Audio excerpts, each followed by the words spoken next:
మీ business ఏదైనా మీ ఊర్లో promotion చేయాలంటే అది సుమన్ టీవీతోనే సాధ్యం. ఇప్పుడే సంప్రదించండి.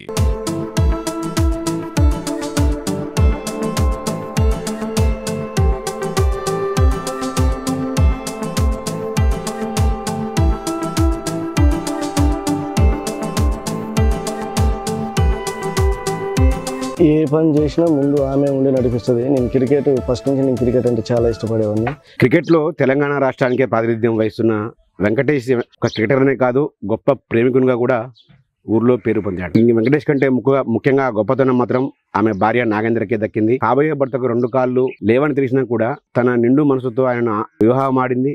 ఆయనకు ఒక జీవితాన్ని అయితే ప్రసాదించింది. ప్రస్తుతం వాళ్ళ ఇద్దరి జంటకు కూడా 2 పిల్లలు ఉన్నారు. కానీ మొత్తం కూడా ఏదైతే కుటుంబం మొత్తం కూడా నాగేంద్ర కష్టార్జితం మీద నడుస్తూ ఉంది. సో వాళ్ళ ప్రేమ ఎలా మొదలైంది, అదేవిధంగా వాళ్ళ కుటుంబంలో ప్రస్తుతం వాళ్ళ ఆర్థిక పరిస్థితి ఏంటి, మిగతా వివరాలను కూడా తెలుసుకుందాం. చెప్పండి. అసలు వెంకటేష్ కాళ్ళు పోయాయి 2008లో. దాని తర్వాత ఏం చేసావు అసలు నువ్వు? దాని తర్వాత మామూలుగా యాక్సిడెంట్ అయినప్పుడు తాతయ్య గారు అని ఎమ్మెల్యే గారు ఉండేది. ఆయన కాడికి పోయి కాంట్రాక్ట్ని పిలిపించి మాట్లాడితే ఆయన 50,000 ఇస్తా, 25,000 ఇస్తా అంటే మా కొద్దులే మేము లేబర్ కోర్టుకి వేసుకుంటామని నా కాంచి తీసుకుని పెద్ద మనుషులు మాట్లాడడం వల్ల లేబర్ కొట్టితే 1,80,000 వచ్చింది. అప్పుడు మా తమ్ముడు ఉండేవాడు, మా అల్లుడు ఉండేవాడు నా చేతి కింద ఏదైనా చేయడానికి.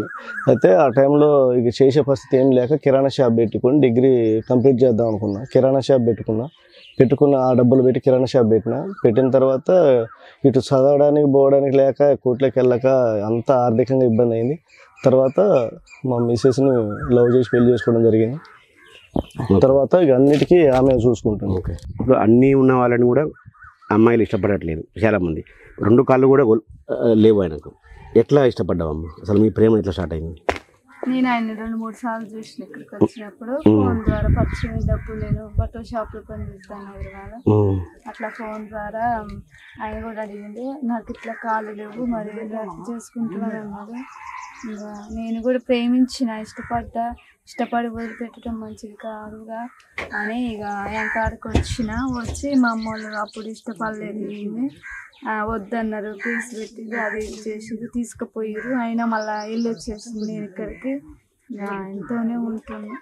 ఆయనకు 2 కాళ్ళు లేవు, ఏ పని చేయలేడు. ఆయన ఓన్లీ క్రికెట్ మీద దృష్టి పెట్టిండు. కుటుంబం ఎట్లా ఆర్థికంగా ఎటువంటి ఇబ్బందులు ఉన్నాయి? కుటుంబం ఎలా తీస్తున్నాను? చాలా ఇబ్బందులు ఉన్నాయి. నేను పనికి పోతా, నాకు కూడా హెల్త్ పరంగా మంచిగా ఉండదు, చాలా ఇబ్బందిగా ఇవిక్కుంటా కాబట్టి కొంచెం హెల్త్ పరంగా అన్నీ వస్తాయి. ఇంకా అయినా కూడా నేను రోజు పనికి వెళ్తే 300 వస్తాయి. వాటితో సర్దుకుంటున్నాం. కానీ కొంచెం ఎట్లయినా ఆర్థిక విషయంలో సహాయం చేయాలి. చాలా ఇబ్బందిగా ఉంది. ఇంకా ఆయన పోయినప్పుడు ఒక 15 రోజులు అట్లా 10 రోజులు పోతాడు. మరి నేను కూడా ఇంట్లో ఉంటే ఎట్లా వెళ్ళదు, పిల్లలు ఉన్నారు కదా అని ఇక ఎప్పుడు ఇంటికాడ వండుకొని పోతానే. ఏం చదువుతున్నారమ్మా పిల్లలు? 2 పిల్లలు. బుజ్జి 7th అయిపోతుంది ఇప్పుడు, చిన్నోడు 5th అయిపోయింది. హాస్టల్ బుజ్జి వచ్చింది. అబ్బాయి కూడా గవర్నమెంట్ సీట్ వచ్చింది.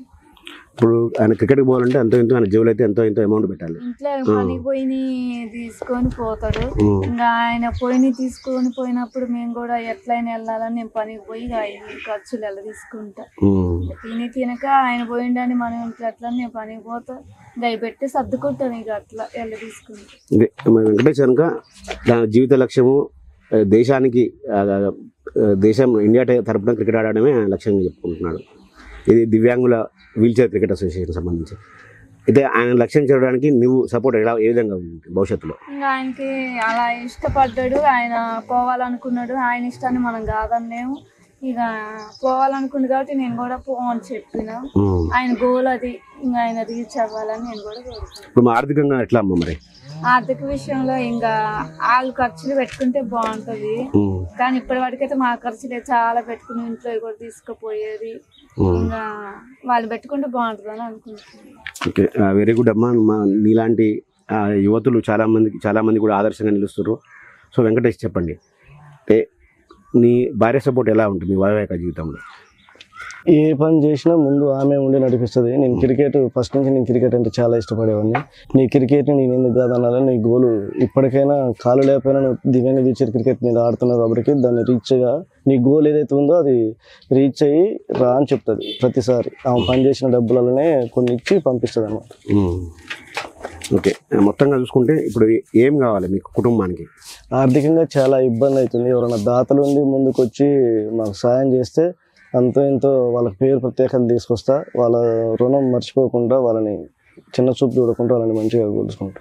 ఓకే, ఇది వెంకటేష్ జీవిత కథలో క్రికెటర్గా ఒక గొప్ప ప్రేమికునిగా కూడా తన భార్య మనసును గెలిపొందాడు. కానీ వాళ్ళ ఆర్థిక పరిస్థితే వాళ్ళ గమ్యాన్ని చేరుకోవడానికి అయితే కాస్త ఆటంకిగా నిలుస్తుంది. సో మనసున్న మహారాజులు ఎవరైనా కూడా వచ్చి వాళ్ళ కుటుంబాన్ని ఆదుకోవాల్సిన అవసరం కూడా ఎంతైనా ఉంది.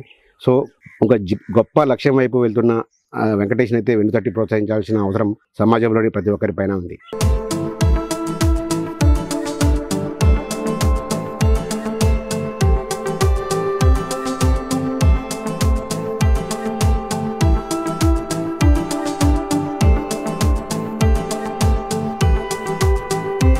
ఏ పని చేసినా ముందు ఆమె ఉండి నడిపిస్తుంది. నేను క్రికెట్ ఫస్ట్ నుంచి నేను క్రికెట్ అంటే చాలా ఇష్టపడేవాడిని.